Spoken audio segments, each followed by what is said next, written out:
Alright, hello everyone, so today we are going to be talking about how to beat the Nimzo-Larsen attack, or a fancy way of essentially saying it, 1b3.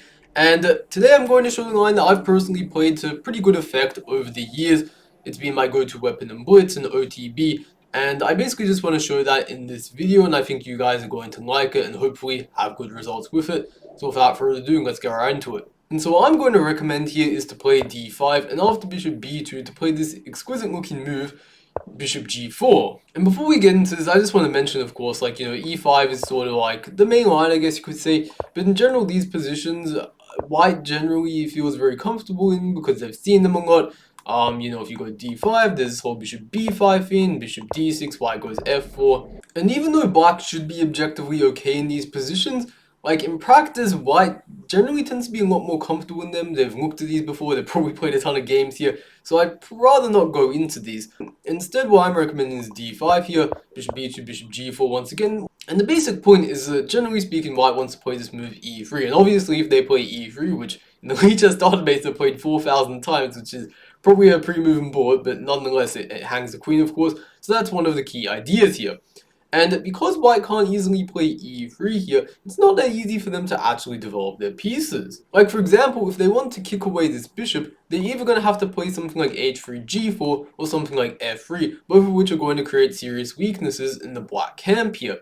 And you might say like, well, why doesn't white play a move like knight f3 and then e3? And this is also what we're going to cover first, because it's very important to understand how to play against this move. And the basic point that black has here is that we're going to actually just take on f3, doubling the white pawns now on the f-file after either recapture d takes f3 or e takes f3. Our basic strategy, however, is basically the same against both recaptures, so it shouldn't really be too difficult to really understand what black is doing here. And so basically, let's cover e takes f3 first. This is the one that I've pretty much always faced in practice, so this is one that you should best understand how to play against. We're going to play e6 here. I will note that if knight f6, I'm thinking maybe white could take here. I doubt it, but it's just a possibility I'm going to throw out there. So we're going to start off with e6, and then play knight f6, and then g6 here. And basically our idea is, instead of playing this move bishop e7 looks very natural, we're going to actually oppose this dark squared bishop here, and try to actually trade off a pair of bishops. So we're going to see some further moves here, for example, d3. I had a game like OTB a couple years ago where my opponent played d4, but our play will remain very similar here. For example, we could continue knight e8, and after knight d2 goes c5, and after knight c6 here, our pieces are pretty active here, we have good pressure on the d4 pawn. I'd say the black is doing fine here. And if white instead of playing a move like d4 plays d3, which is a lot more common, just keeping the bishop open this diagonal, whereas d4 kind of closes it off, right? We're going to play c5 once again, and after knight d2, knight c6.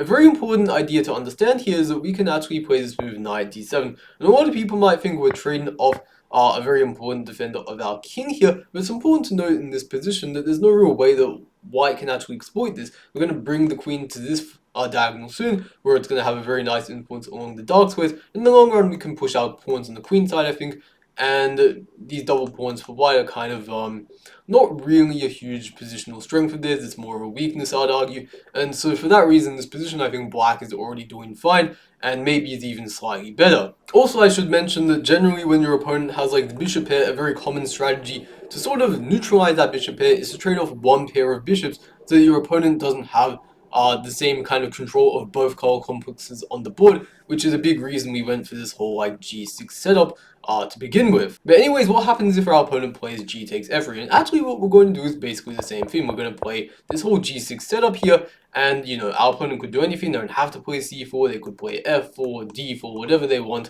But we're basically going to go for the same setup here. And for example, here if our opponent starts playing d4 in the center, we can strike with c5 here. And because they haven't castled, their king is in the center, they have these doubled f pawns, we can afford to do so. We could also play something more solid like d6, but just for example c5, queen a5 here. You want to be a little bit careful about playing a move like knight takes c5 with the queen on the open file like this. But after instead d takes c5, queen a5 here, I like this very much. If they ever take here, we can take back, and actually it's them who need to be very careful because look at the pressure on c3. So after something like queen a5, they might play a3, try to kick our queen around, but really ultimately we're just doing fine here. Once again, we have a very nice pawn structure. White may have the bishop here, but again, their king's in the center, these doubled f pawns. I think white is not doing that great here. So with this in mind here, and seeing how knight f3 and bishop takes f3 is completely fine for black. Here we have that very simple strategy of e6, knight f6, g6, bishop g7. What happens if white instead plays a move like h3 and tries to kick our bishop around here? And well, essentially what we're going to do is bishop h5, and again, if white plays knight f3, which is somewhat common in the dart base, we just take here, and we go through the exact same plan we did against knight f3 immediately. So again, the more critical approach here is to go g4, but in general, in these positions, I find black to be doing totally fine here. The most common move by far is bishop g2 here, so that's what we're going to focus on.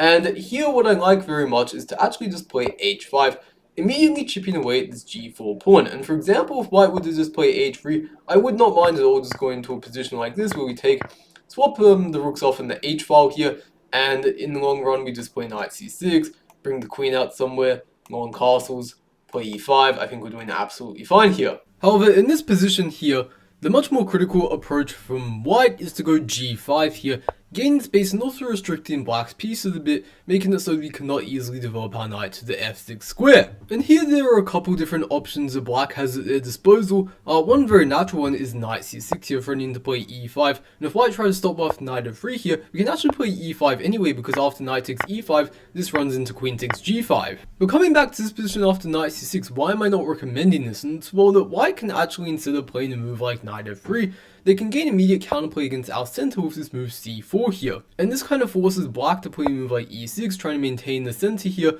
But after something like knight f3, now notice because we played this move e6 trying to hold into the d5 pawn like this, it's not so easy to play e5. Which is why in this position back here, instead of knight c6, I actually want to play e5 immediately. And now because we are attacking the g5 pawn here, white really has to take some immediate action. If they play c4, we're just going to take this pawn, and sure they can take on d5, but now the bishop is going to get kicked around a bit like this, and they have to play h4 to make sure that their bishop can actually not just get trapped. So this isn't really an ideal position for white here. They're way behind development, their pieces don't have any good squares really. This is a dream for black. But what you're probably going to face if you see this e5 move is probably h4. Most people, they're not going to play bishop takes e5 because this looks like it runs into queen takes g5. But actually here white has a very strong move, knight f3, and after queen takes g2, rook h2, and black's queen is unfortunately getting trapped here. So what does black do then if there's this whole knight f3 thing? Do we go like queen e7 here? Well, that might kind of seem true, but after this move knight c3 here, c6, bishop h2, white actually has some very active pieces here, and black is actually a fair bit behind development. This isn't ideal, not to mention we'd love to bring the knight to c6, but this pawn is kind of occupying that square. So instead of this, what I'm going to suggest, instead of playing queen takes g5, is just play knight c6, immediately attacking the bishop. And if it goes back to h2 now, trying to stay active on this diagonal, we can play queen takes g5. And here, notice that if white tries to play knight f3 now, this simply doesn't work because there's no rook h2 stuff available here, and white is simply down a piece. Rook g1, just queen takes h3, this is no good. So instead, what's usually going to happen after knight c6 is bishop b2 here, and again, what we're going to do is we're just simply going to grab this pawn on g5. And after something like knight f3 here, again, we're not going to take here because of rook h2, but instead we're going to queen e7, and we've made a big improvement upon the other position we saw earlier, because now this bishop is not as active on b2 as it was on h2 actually, and after something like knight c3, we can just simply play knight f6, defend the pawn like this, right? Long castles, push d4 maybe. It's a really good position for black. And also I should note, in this position knight c6, some of you may be wondering what happens if white goes bishop f4, which is a good question, but black actually here has a very nice move. Knight d4, attacking the c2 pawn, which they probably should defend with a move like d3, but after knight e6, now we're forking the bishop and pawn here, and we're going to be winning back the material very soon. And so another very important move here is what to do against this move f3. Kicking the bishop away in a bit of a different manner here. And to be honest, this is a bit of a difficult move to play against actually, because there's a bit of a problem with going bishop f5 or bishop h5, the two sort of natural retreats here. The problem with bishop h5, so to speak, is that after white goes like e3, for example, knight e2, knight f4, there's a bunch of ideas in these positions where after black retreats their bishop to g6, white has like h4, g4, and they can kind of storm their pawns on the king side. And even though the engine says it's equal in practice, it's not that simple. And with the move here, bishop f5, instead of bishop h5, now white could also just go like e3 here, and after e6 something like f4, and we're going to cover this a bit. Like this leads to a bird's opening, but the sort of critical move here is what happens if white gets a tempo in the center, trying to gambit opponents with move e4. This is something I had to kind of deliberate a bit about, because after d takes e4, knight c3 for example, we don't really want to take this pawn because queen takes f3, and with this fork here, we kind of have to play his passive bishop c8, and I'm not a big fan of this. So instead, what black should probably do in this position is play knight f6, but again, there's this move g4, queen e2, very tricky, threatening all sorts of nasty queen b5 tricks. And in general, like these positions here, like with up a pawn, yeah, but white hasn't leading development, they're going to castle queenside. There's all sorts of like weird h4, h5 stuff. I'm not a big fan of this, and I'd rather avoid this if possible, because I have to remember theory, and in general when I play against 1b3, I don't want to have to remember all these sharp lines. I want to just be able to kind of outplay my opponent on more kind of general ground. Which is why in this position here, instead of going d takes e4, which is by far the most popular move here, I didn't come up with, I found this idea that a couple other players had played, which is to just go bishop g6 here, retreating the bishop, and essentially we're just going to argue like, well, you can't play e takes d5, but now we kind of have a weird looking Scandinavian where your bishop's on b2, you've played this weird move f3, like, okay, you can chase my queen around, but this sort of position here, no big deal. Okay, you might want to play queen b5, I'm just going to stop that, a6, I play knight c6 next, long castles, and black is completely fine here. White doesn't really have a whole lot to write home about. And like there were some other moves here that I'm not going to go too into depth with. I think bishop g6 in general is just like a very solid move. A common try is queen e2, this pops up a lot in these variations. But again, I think we can just play a6 covering this b5 square. And if they try playing e takes d5, again, we have a very solid position here. We just go knight c6, and I think this is actually a direct transposition to the position we just looked at earlier. And so probably the most critical approach for white in this sort of position is to play d3, just consolidating this e4 pawn instead of trying to like chase our queen around. But after knight c6 here, in general, like these positions, I'm not too scared of them. It, to me, feels like black is doing pretty fine here. So coming back to this position, actually, instead of white going e4, which is probably the most common move you'll face, sort of a more aggressive approach, what white may do sometimes is to play a more slow move like e3. But against this, we just go e6, and I don't think we have too much to worry about in these positions. f4 is a very common idea, but we can just develop naturally. This transposes back to a bird's opening naturally. But in general, like we just play c5, and if white does try to go knight e5 in this position, a nice idea is we can play knight fd7 here and trade off this knight like this. Because instead of going something like knight bd7, which is plausible, it's not bad or anything, the idea with knight fd7 is that now when we make this trade, we can bring this knight, instead of having it on the d7 square, we can have it on the c6 square, a lot more active square, where it influences the center a lot more. Now bishop f6 trading off this bishop, and there's some weak dark squares like the c3 square in white's position. Maybe, for example, you could go queen c3, knight b4. It's a bit far-fetched, but maybe it will work. Also, I should note that if white tried to go e4 here, I don't think this would quite work. At the very least, we have queen d4 check, and can simply grab a pawn here, and now we are simply up a pawn, right? Or in this position, a similar idea to what we saw earlier against bishop h5 might be to play knight e2, but here it just doesn't really work as well because knight f4. But here this is not as convincing because, like, I mean, if you put a knight in f4, it's just going to be shooting into midair. There's no like bishop to target on h5. And also, you could mention that there's knight g3 ideas, and that is somewhat true, but I actually have a very nice idea to counter that, which is in this position to play h5. And this is by no means forced, you could just play knight f6 and just develop sort of normally, but I like this idea h5. It's a very common idea in a lot of openings where this knight comes to g3 or g6 for black, for example, to push the h pawn up and sort of harass the knight there. For example, with knight g3 here, just bishop g6, and the next move we're going to play h4, kicking that knight back. And I think this is just a very nice position for black here. And if white instead tried to play something like knight f4, again, I mean, what's knight really doing here? We can just play knight c6, maybe play queen g5, bishop d6, castle long here. I think we have a very aggressive setup here, and I like our chances. And so coming back to this position once again, we've seen at this point knight f3, h3, and f3. But the problem, so to speak, with all of these moves has been that they've created some sort of weaknesses in their position, be it with double pawns or just kind of overextending the pawns on the king side.